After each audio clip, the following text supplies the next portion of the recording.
Hello, and everyone. Welcome to another episode of the Hot Seat Podcast, the first episode of 2026. And I have a lot to talk about. Going to talk about pro wrestling and pop culture as always. And let's get right down into it, where we have quite a bit to talk about. Like I said, getting into what we had for last year, where we had John Cena and Gunther in the finals for the Last Time Is Now tournament. And this one was a really interesting back and forth matchup between the two, and where I thought at times John Cena was able to try and get his chance to win his last match. Unfortunately, that didn't happen when we had Gunther actually winning. I'm not really upset about the outcome that much, but I do agree at times that maybe John Cena should have actually won his last match and to be able to have things turn around that way.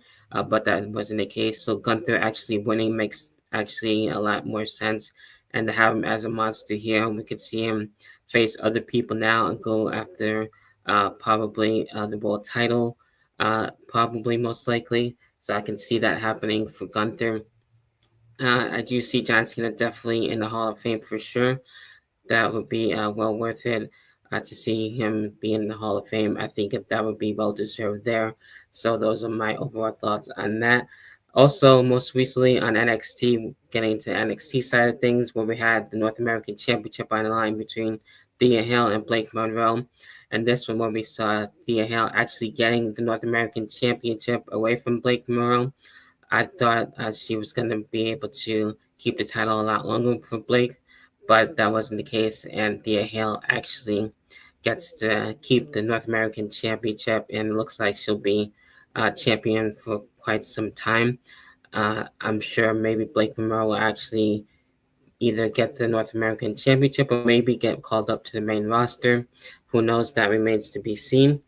Getting into AEW, where we had MJF returning and being world champion. I think that's really cool and dope to see. So I'm really happy for MJF to be able to come back and be world champion again at World's End.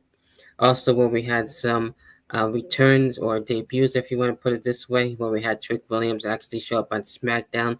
It looks like he's going to be in the main event scene, so that's really cool to be able to see Trick Williams be able to do his thing there.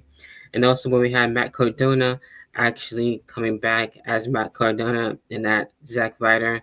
So I know he's been wanting that for a long time to be as Matt Cardona, since we've been able to see him in TNA and NWA and others, making his way through the indie scene as of late. So now he's able to come back as Matt Cardona, which is really cool. So it looks like he'll be not only in the main event scene, but he'll be showing up more often. We saw him in the Last Times Now tournament with John Cena's last match and everything. So that's really cool to see him be brought back. So those are my thoughts on everything that has been going on since last year, going into this year. What are your thoughts on everything that I talked about, from Matt Cardona to MJF to John Cena and his last match and everything else in between? What are your thoughts? Leave a comment down below in the comment section. Be sure to leave a like on this video, subscribe, and hit the notification bell to stay up to date on all of the In the Hot Seat podcasts future episodes. And with that being said, that about does it for this episode of the Hot Seat Podcast.